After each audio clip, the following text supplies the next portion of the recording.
So good evening, everyone. Welcome to the last community meeting for the all-inclusive playground at Jollyman Park. Next slide, please.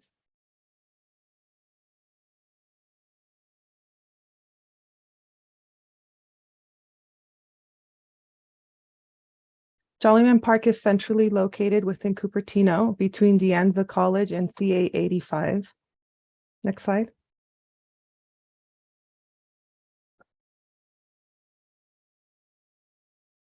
The project will replace the existing play structure at the park and expand north to include a portion of the lawn area. Among city staff tonight are Evelyn, the project manager. Hello. We have Susan, the CIP manager, Rochelle, the acting director of Parks and Recreation.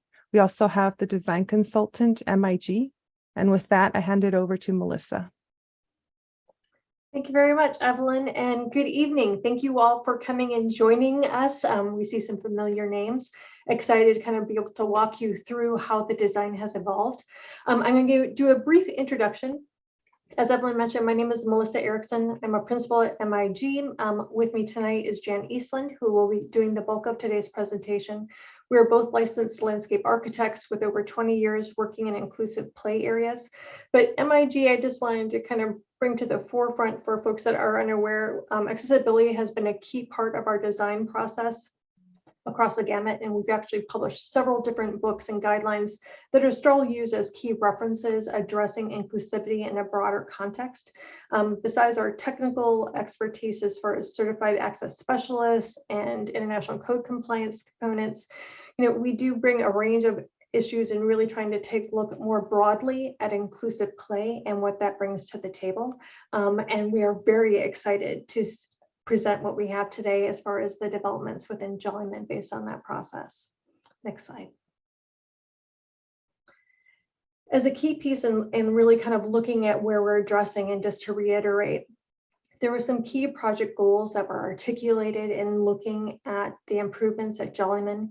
And again, we're looking at the play area that's closest to the circular basketball court area within the park. The tot area is remaining as is, but really addressing all ages and all abilities as a place where everyone is welcome and can play together.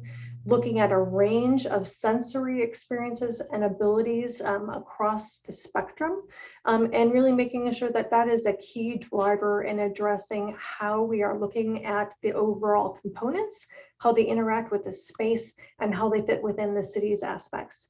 So with that as kind of a key preface, we're going to give you a brief overview tonight of where we're in the design process, some of the community input that we received in between when we last presented to you, and walk you through the current final design concept, which will be moving forward with construction documents, with a time for questions at the end.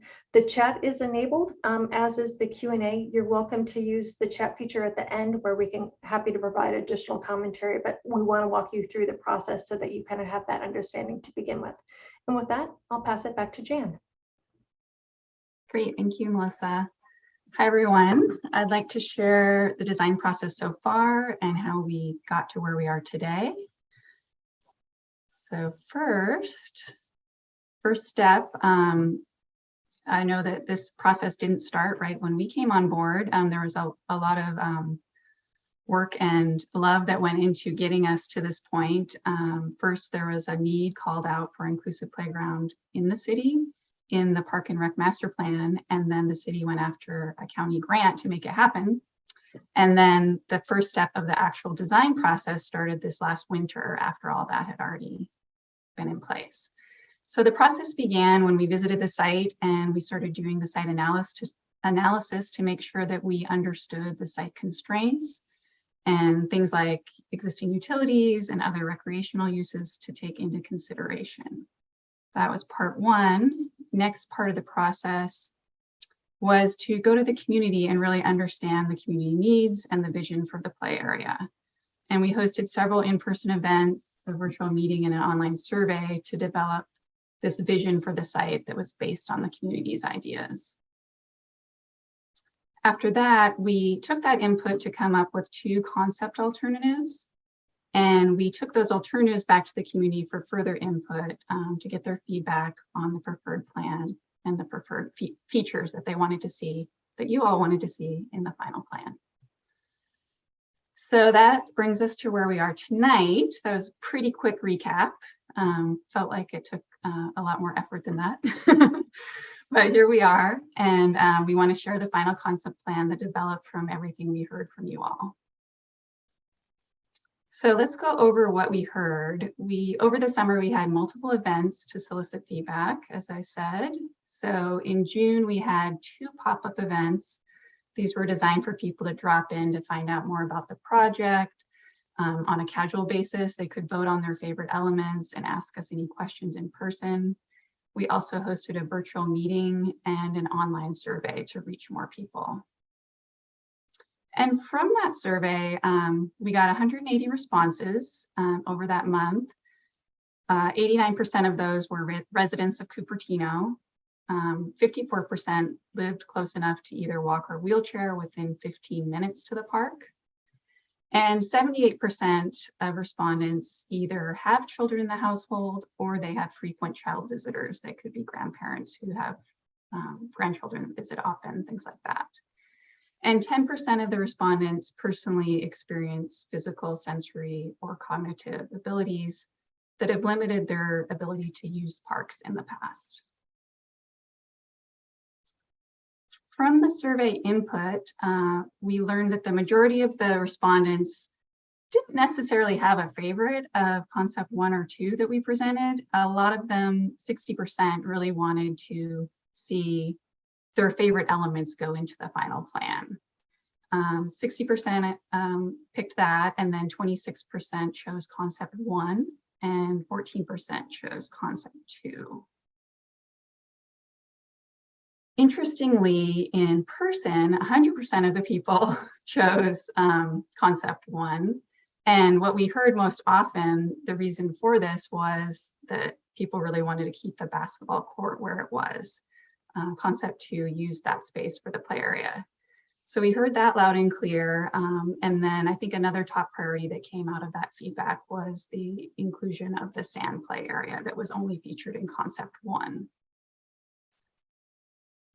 Also, things that we heard when people were choosing their favorite elements, from concept 2, we heard the most favorite element was the net climber. So we knew that that was a key element to include in the final plan. And then overall, the top features that people were queried on, these are the things that rose to the top. So we incorporated these things into the final plan. For the top youth play features, there was the net climber, the slides, and the swings were the tops, with also the next items in line being shortcuts and scrambles, multi-kid spinner, retreat spaces, and music elements. And then for the top features, sand play was number 1, followed by log and boulder play, slides, forest house, swings, turf mounds, and music elements.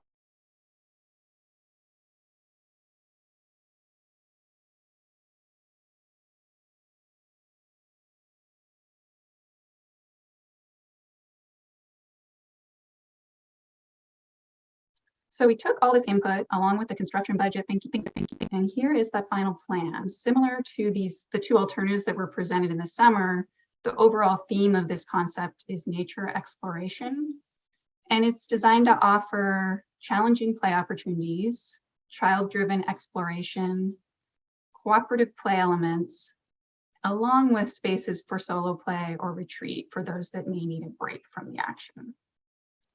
We believe that being inclusive doesn't require that every feature has to appeal to every kid. That would be impossible. But the key is that the goal is to provide a range, something fun and engaging for children of varying abilities. And we know that abilities change over time, so it's important to have options that they can grow into. And this slide's an overview of inspiration images, but in the next slides, we'll walk through the specific areas so everyone can get a real closer look at each area of the plan and the images that go with it. And for each slide, you'll see the plan view with a highlighted dot in yellow, and then you'll see the images that go with that. And then we have the thinking behind it at the bottom, which really is just our thinking about what the developmental benefits are for each of the play elements. So before we get into the first play zone that's shown here, I just want to talk briefly about the entry experience and the circulation. So if you look at the plan view, you'll see on the left, there's a parking lot there already that's off of Stelling Road. And there's accessible parking space there. We will include a path from that into the play area at the top of the screen. And you'll see also a boxed dashed box in there. That's something that came about during the planning process here. It was determined that the existing restroom is pretty far away. And for this to be really inclusive and cater to, families with varying abilities and all ages, everyone felt that it was important to include a all gender inclusive restroom here close to the entry. So that's what that box is. And the city has been great about going after the funding for that, securing it, and now we're able to fold that into the design process so that two things can happen simultaneously. So that's just starting to get in the works, and it's going to catch up to this, and then the construction documents will be all put together to make that happen all at once. So as you enter, from the parking lot and past that bathroom, you'll come to this main entry plaza that also offers a nice access to the main lawn area. And that main entry gate has gates for, it has a perimeter fence for enclosure for safety, and it has an entry gate there and then a central path. And the central path takes you all the way down the site to the south entry where there's another gate. So that's just a little orientation of how the entry and circulation experience works. Okay, so now let's get into the fun play features. So first you can see the highlighted thing on this slide is Slide Mountain. And this is a 8-foot feature that has a path going up to it. It has several different slide experiences. It has a wide slide, a roller slide, and tube slides. And then it has also a turf sliding area. So that's kind of a flexible additional sliding play area that you can slide down on your own or using cardboard. And it's a really fun interactive experience. There's also several ways to get up. We have an accessible, wheelchair accessible path. We have a stairway with railings for both kid and adult sizes. And then we have a rock scramble and then a rope pull-up. So there's a lot of fun ways to go up and down this and keep kids engaged. Okay, next area in the youth area, the youth play area is geared more towards 5 to 12 ages. So the next zone is what we call the lookout. And you can see the highlighted area there. There's the big net climber that everyone liked. So we incorporated that into the final scheme. And that's a fun element that is for multiple kids. You can play together, you can do it on your own. And then there's also the nature retreat, which you can see in the upper right photo, which is a place to get away from the action and either do imaginative play or just be on the sidelines. Maybe you want to be near the action, but not in it. And then there's also 2 swings, lighter benches, sorry, next to this that is really geared towards any age can enjoy that, but it's also something nicer for the older set. Okay, next feature in the youth area is the Discovery Trail. And this was something that is sort of new since the 2 alternatives. We always had a path up to the top of Slide Mountain, but now we've tried to make it more of an engaging experience and locate events along the way. So you can see the highlights there. Kind of near the lower highlight is one of the first events. That's the nest swings, which you see in the left picture. And those swings are really fun because they have the ability to have multiple people on them. You can have a couple kids, you can have a grandparent and child. I know my own mom played with my kids that way. And it's just like a fun group experience. And we've got 2 of them there. And then the next element on as you go up the path towards the slide mountain, there's a vine tunnel. And then as you continue up, there's some music elements, both a drum set and a chime set. And that's kind of nice because it's something to do along the way, but it's also off the path. We used to have it in the Gathering Grove, and some people commented that might be a little loud and overwhelming. And so now it's optional. If you want noise, you can go here. If you don't have to. And then as you continue up the path, you'll see there's some shortcuts and scrambles, and then you arrive at the top of Slide Mountain. Next feature we have is the globe spinner. You can see that in the upper left yellow circle. And this is another fun multi-kid type of play. It has the ability to transfer for a wheelchair user. And then it offers multiple kids an opportunity to play together. And there's really a lot of different levels of challenge to this. I've seen really young kids sitting in the middle being very content. And then I've seen like the wild kids on the outside going crazy. And so you can really kind of choose your level of challenge. And next to this, the yellow circle to the right is the swings for the youth. And that will include 2 belt swings and 2 molded accessible seats for people that have more need for support. And that's it for the youth play side. And now let's take a look at the taught play features. So you can see this sort of right half, lower right half is really the taught zone. And we start with the upper yellow circle or the taught swings. Those are the bucket seats. And then we have the area this whole area we call the Jolly Woods. So there's already some existing big trees here, and then we're planting more trees. And this is really more of a place to explore and run around along the DG paths in there. And on those paths, there's a nature retreat here as well. So that's good for pretend play. And then the paths lead you to the forest house, which is kind of a all-in-one structure that does a lot of things. It has climbing, it has slides, it has pretend play, and then nearby are the couple turf mounds that are just kind of fun for kids to roll up and down. Next part of the taught area is what we call the Sandbar. And this is a great place for all types of imaginative play, pretend play. It's very kid-driven type of play when you have sand, because they decide what they do with it. And this area has an elevated sand table for wheelchair users. It also has a larger sand area that has an accessible transfer into it. And then it's surrounded by log seating. And there's also a dry creek area for exploration.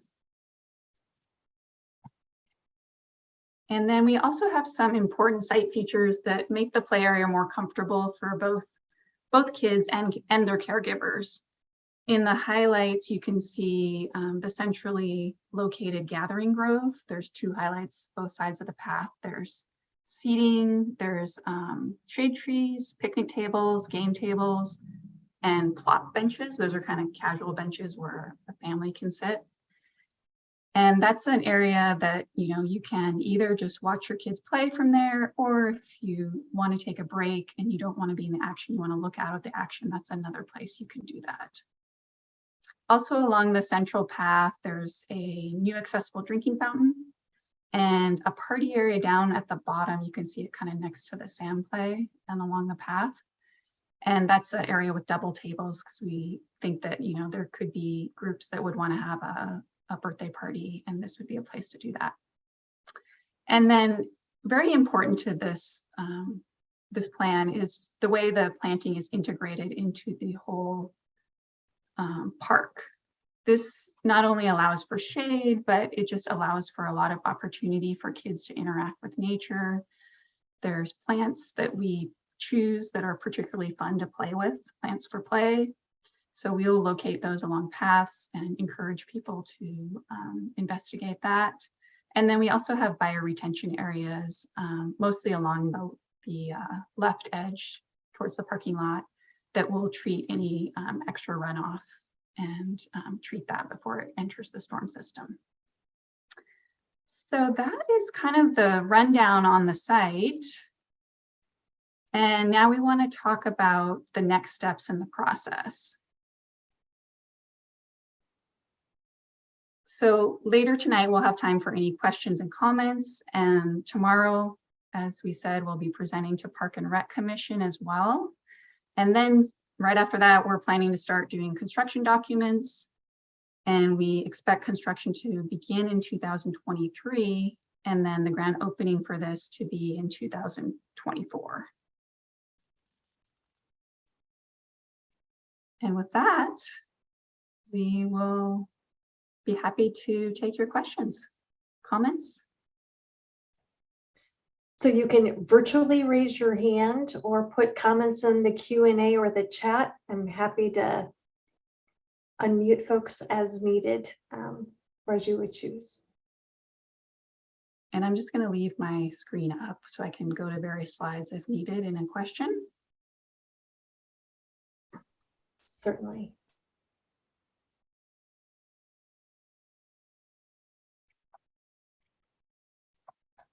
All right, we have our first question. The globe spinner picture had tan bark underneath it. Will there be tan bark? No. Let's just be clear. There is going to be no engineered wood fiber in this project. While it is viewed as an accessible surface, we don't view that it is truly as accessible as it needs to be. And so the photo shows that, but that is not how this will be addressed. Jan, do you want to talk about the surfacing maybe a little bit? Sure. So I pulled up the main plan and it shows in the legend I think you can see my arrow. There's safety surfacing a couple kinds. There's the cushiony safety surfacing with synthetic turf top, and then there's the cushiony safety surfacing with the rubber top. So that's under all the play elements, except for the areas that are non-play elements have sand, concrete, and decomposed granite. Great, excellent. Where is the bathroom located? The bathroom is located right here. There's also an existing bathroom across the park, but this is the new close one. Yes. And that is also, I didn't go into a lot of detail, but that's going to be also including an adult changing table, which can be important for both, all abilities to use. Correct. Other questions or comments?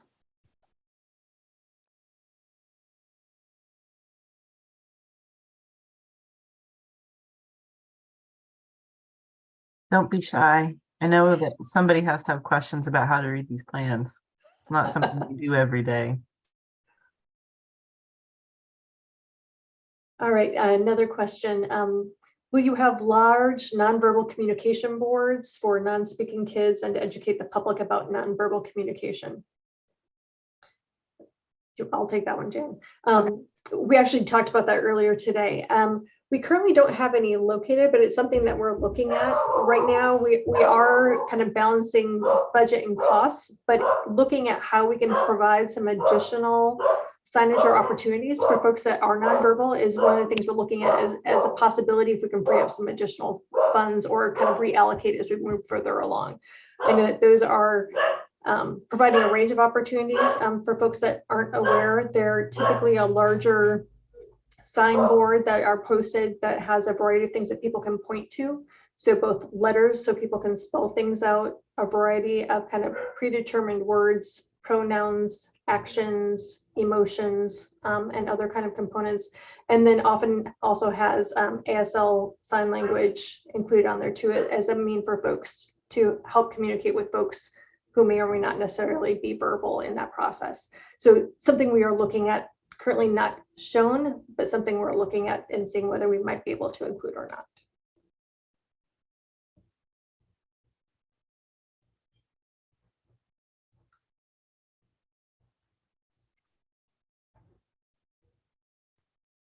Very good question.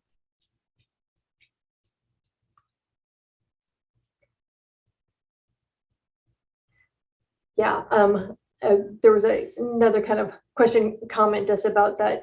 Mia's Dream Park has a great sign language board up, and we're seeing more of that coming and being shown. So it's just a matter of providing as many ways for folks to engage.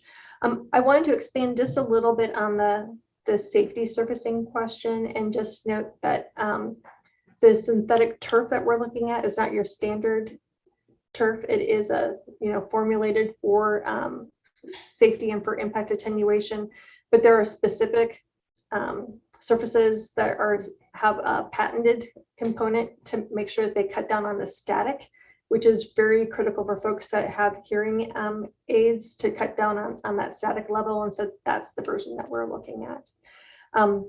Another question or comment, I'm wondering if a Girl Scout Gold Award or Boy Scout Eagle project might help with adding the communication boards. That's a great idea. Duly noted, and passing that on to the city for consideration. Or does a citizen know of somebody who might be interested?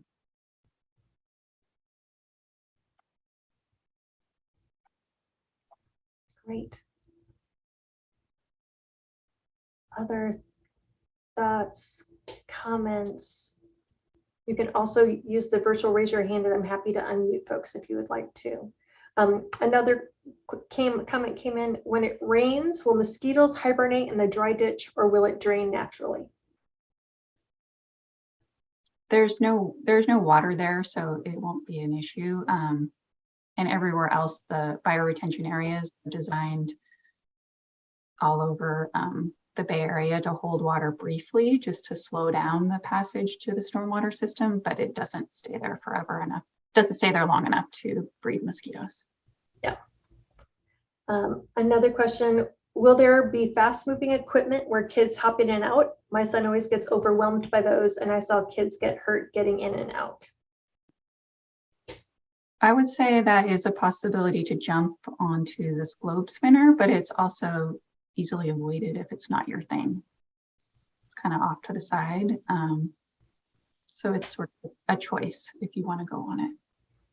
Yeah, and I would add that we want to make sure that there is risk, because risk is a key part. There just has to be varying levels of risk so that folks have challenges, but choices. And so providing that, but the way it's located on the plan Jan has up currently, it's up by Y4 at the top, so that folks can readily kind of avoid that action, as you stated, should they choose, and that not be it. I think part of it was trying to provide a range of linkages between the different play amenities, as well as providing some quiet areas for folks that need a little less sensory stimulation and or just need to be able to observe, to kind of sort out what their own choices are. So that was tried to work in.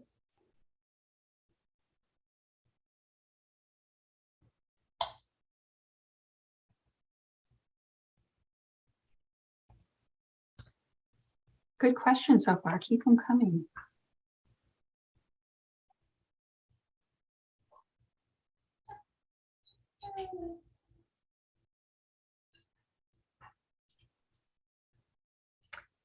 Another question: what plants will you be planting, and how drought tolerant are they?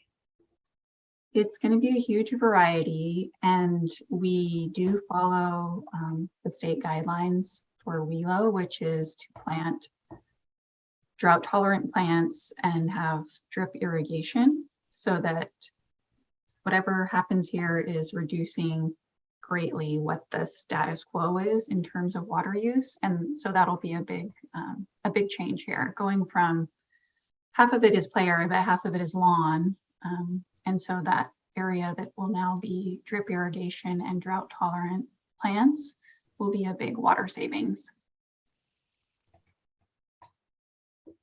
We also think that providing some color and texture is also a really great sensory experience for folks, and that can provide another way for folks to be able to engage in an environment where they might not otherwise. So making sure that there's a little more variety than the lawn that is there currently. Another question: are dogs allowed in the play area? How will you control dogs not on a leash? They will not be allowed in the play area, and there is a perimeter fence, so it should not be happening. I would say that probably the only exception would be service animals.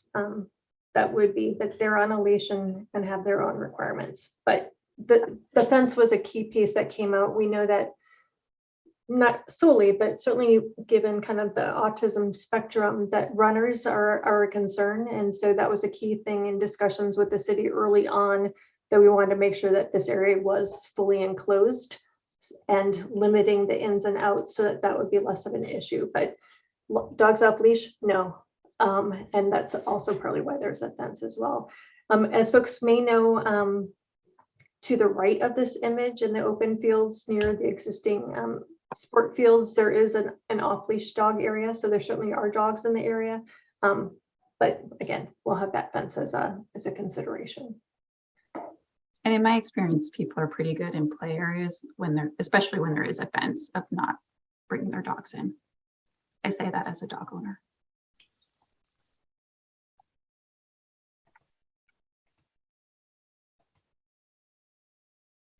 Other thoughts, comments, or questions? These are great.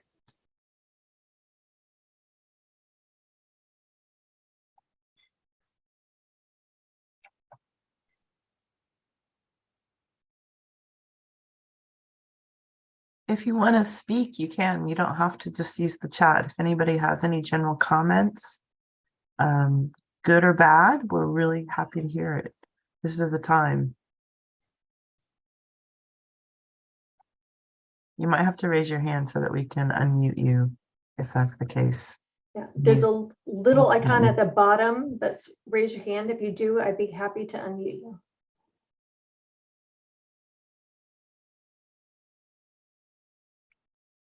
Or to keep chatting using the Q&A or the chat, either one.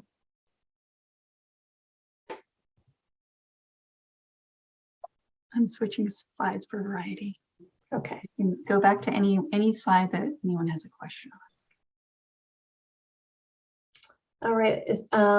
We have another question. It looks like there's lots of shade, which will help make the playground available in the hot summer. That's a problem at Rotary Garden. We totally agree. And we heard that from the community at large during the events, and certainly observing on site. We know that that's a key concern. It is warm and sunny most of the year. And so that also dictated the orientation of the slides and some of the other equipment. There also will be, Jan, do you want to talk about some of the additional shade pieces that we're also looking at including? Yes, in the interest of drawing clarity, we did not draw the shade sails on, but we do plan to put shade sails over the slides here at Slide Mountain and the mini slide here at the Forest House, because we do have a lot of trees drawn on here, but they do take some time to grow, and it's very hard to plant them everywhere you need them, because you do have the safety clearances around the play equipment where you need to keep 6 foot clear fall zones. So that's why a lot of these play areas don't have enough shade, because it is kind of hard to achieve. But we've done our best to really integrate it, make pockets for planting wherever possible in this plan.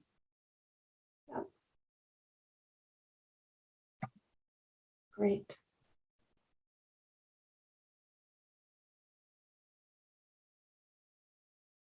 And we also have some really great existing trees, which is one reason we put the sand play down here in this corner. There's these large redwoods here, and there's some over here too that offer some shade. And then with the addition of some additional trees, it should create a nice little spot. Yeah.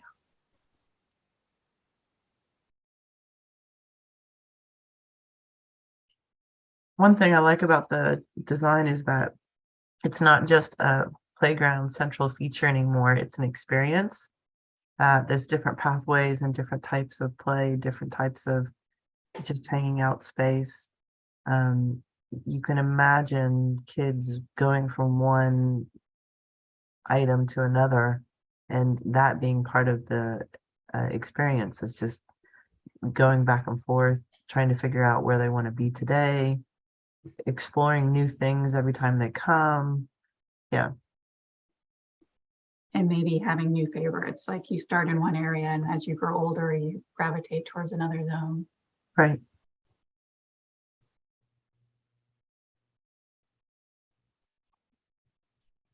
One of the questions that I had for the design team, and I wonder if the community has any kind of feedback. Right now, there's 2 tables shown in the, it's the P4 down by the sand area. That was a great addition so that if there wants to be a birthday party or something, that the larger group could get together there. I wondered if we needed to have more tables like that in that area even. It might take out a shade tree, but I can see this being very popular. I don't know if anybody has any opinions.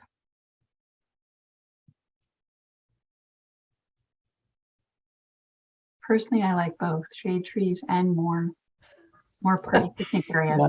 I'm just looking at that little green to area balance. that's left. Yeah. Yeah. I'm a big fan of more shade, believe me. There's So, also a new ping pong area off the path over here and some existing,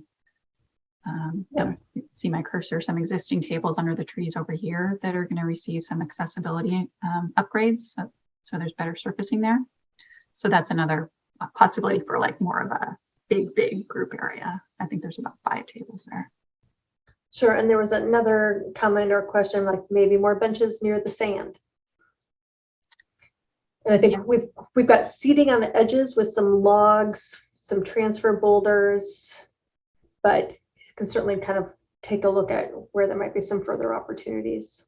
I think that's one of our first options as we refine the CDs and the budget further, is if we can squeeze in more benches, we definitely should.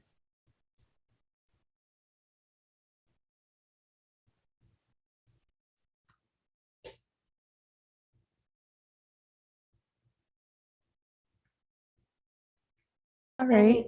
Go Yeah, ahead, sorry, I was Melissa. just gonna say, any other comments or questions before we wrap this up? I know we've appreciate getting some comments. You've had some excellent questions. We're excited to actually see this move into a built reality so that people can actually use it. But if there are any questions before we wrap up, maybe another few little moments in case someone wants to raise anything else. I'm going to also put in the chat the Engage Cupertino website, because you can always go back and look at these more there, and you can kind of follow the timeline as the oops, I gave that just to the hosts and panelists. Let me do everyone. The meeting will be recorded, so at a later date, it will be posted on the Engage Cupertino website, and you can go back and review.